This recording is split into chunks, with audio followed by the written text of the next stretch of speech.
Let's start with the conference. Ladies and gentlemen, the most conservative and dogmatic science is the history.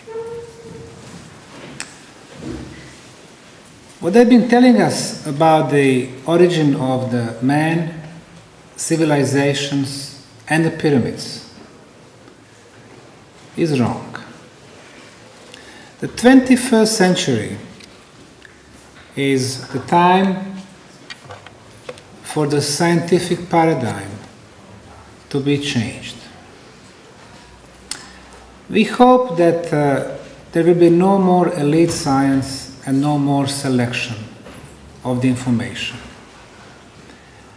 The information we're going to be finding out about the pyramids, the pyramid builders, and the age of the pyramids will be so huge that it will not only shake the base of our science, but it's going to change it altogether. They've been telling us for too long that the pyramids were built on Egyptian soil by Egyptian pharaohs, served as a tomb. And for the Mesoamerican pyramids, they are saying they were used as places to sacrifice the enemies. Now we know it is wrong. 20 years from now, they will be laughing at us, what we were accepting as a scientific truth. The same way we are laughing at the people who lived at the time of the Galileo Galilei, 500 years ago. Only one civilization, the most recent, in Mexico, were using the pyramid as a ceremonial places to sacrifice the enemy, the Aztecs, 700 years ago. All of them before were using pyramids for something else. You take Encyclopedia Britannica and they will tell you that the pyramids and the pyramid temples are built only in Egypt and Mesoamerica. Now we know it is wrong. They were built on all 6 continents. Decades in front of us will be bringing so many discoveries of the pyramids, pyramid-shaped and conical-shaped artificial structures from the ancient history. The notion that the most colossal and the most known pyramid on the planet, the Great Pyramid of Egypt, or Khafre or Khufu's pyramid, which Egyptologists assign to the pharaoh of the 4th dynasty, and it was used as a tomb, is not based on any scientific evidence. The mummy of the pharaoh Khufu has never been found. No hieroglyphic writings on the walls of the pyramid. No symbols whatsoever.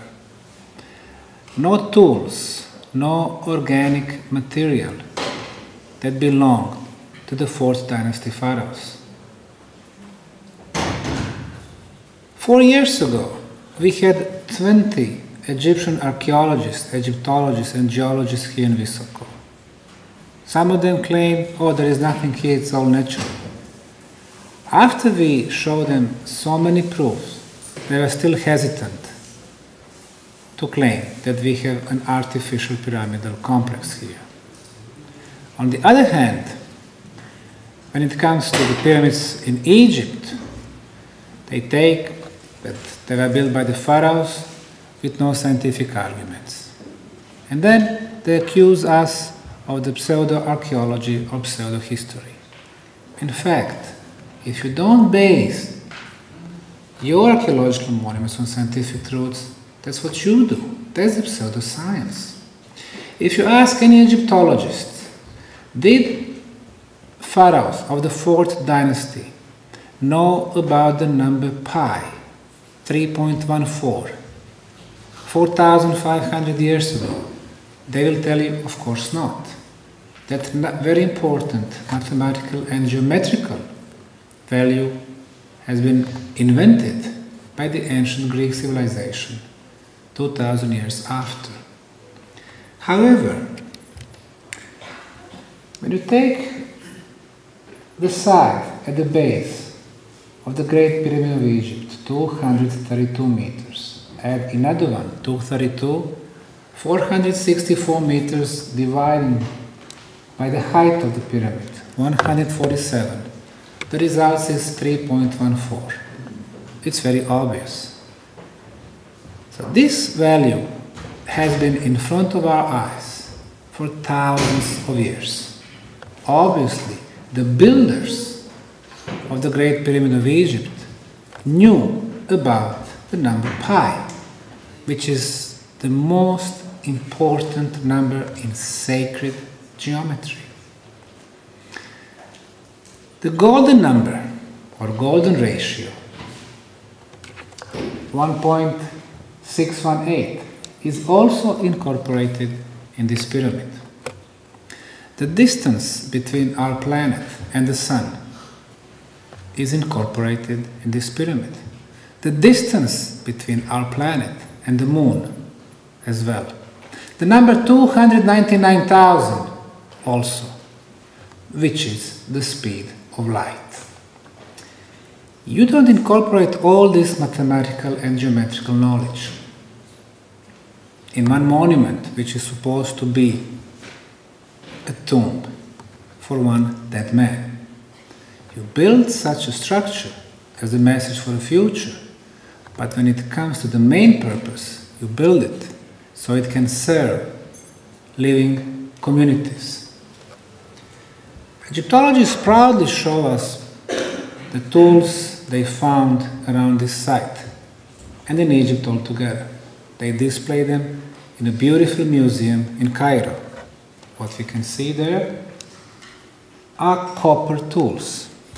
No matter how hardened the copper, you cannot shape the granite from Aswan, 900 kilometers south, and then transport those blocks. One of them, in the second biggest pyramid, Khafre's, is 220 tons. Plus, when you add in other tools, wooden sticks, they want to assure us that the Egyptians did have technology to build such a colossal structure. Funny. The idea that the pyramids are built in Egypt, and most Egyptologists and historians still believe that, is wrong.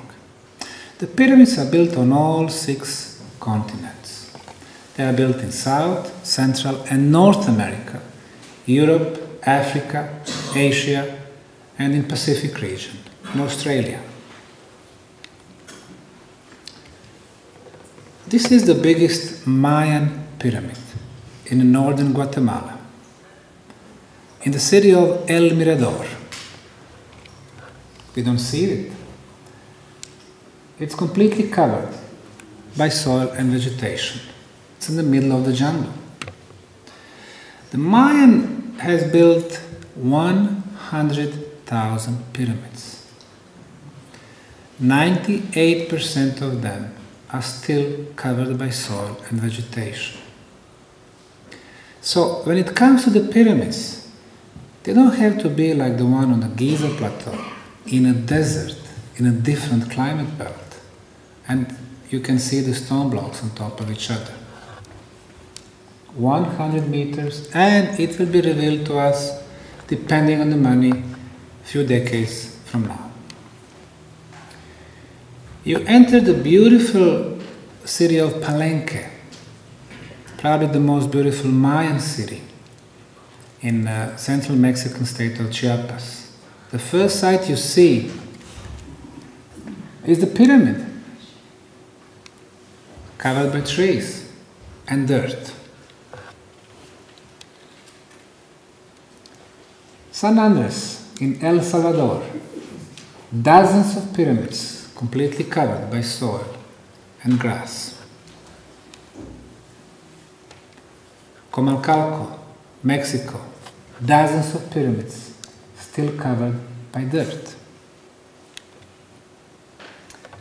Belize, they used to have 1,000 Mayan cities, towns and villages. Every one of them would have several pyramids.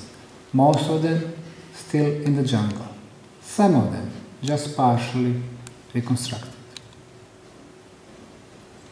El Chuatan in El Salvador, one of their freestanding pyramids. Of course, they all look like natural hills. The same thing, this time the Bosnian Pyramid of the Moon,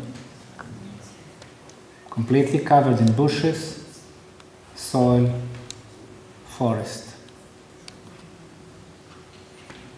The Chinese pyramids. 1967, the Chinese archaeologists who were working on them found a lot of archaeological material, and he did find tablets with carvings. He deciphered them partially, and at the international conference in Japan, he said that they do have pyramids in the central Chinese province of Shanxi, 250 of them. And the messages that he partially deciphered were telling him that they were built 12,500 years ago. You go to this province today, the access to the pyramid is free, at least to most of them. It was not until 15 years ago. In 1970s, late 1960s, beginning of 1980s, the Chinese government ordered the plants to be planted and the pyramids be hidden from the world. Today, they've been investigating the smaller ones, 230 of them. They do belong to the most recent Chinese emperor, from the Emperor Qin, 2,200 years ago. But 20 biggest ones, they have not been touched. Talking to the Chinese archaeologists, they told me they don't have permission for them. Why?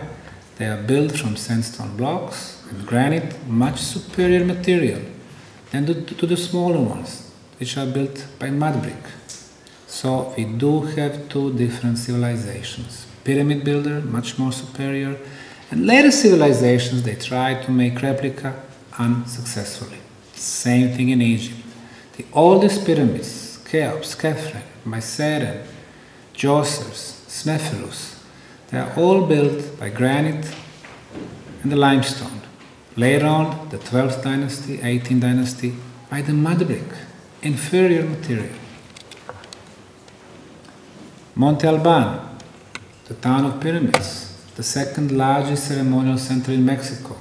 Some pyramids are still covered by layers of soil, waiting for a better time to be cleared and reconstructed. Cavachi area, southern Peru, 34 step stone pyramids. China, the biggest pyramid still covered in bushes and vegetation. And again, Palenque. This is a temple built by Lord Kim, the son of Lord Pakal, from the 7th century. However, above is the largest pyramid in Palenque, which has not been cleared yet. It seems that they are making replicas of that largest pyramid. The view of the Pyramid of the Sun in Teotihuacan, 150 years ago. Today, that's the best known pyramid in Mesoamerica. Colossal structure. The reason I'm not showing you the clear pyramids is they can be found easily, and I had them on last year's conference.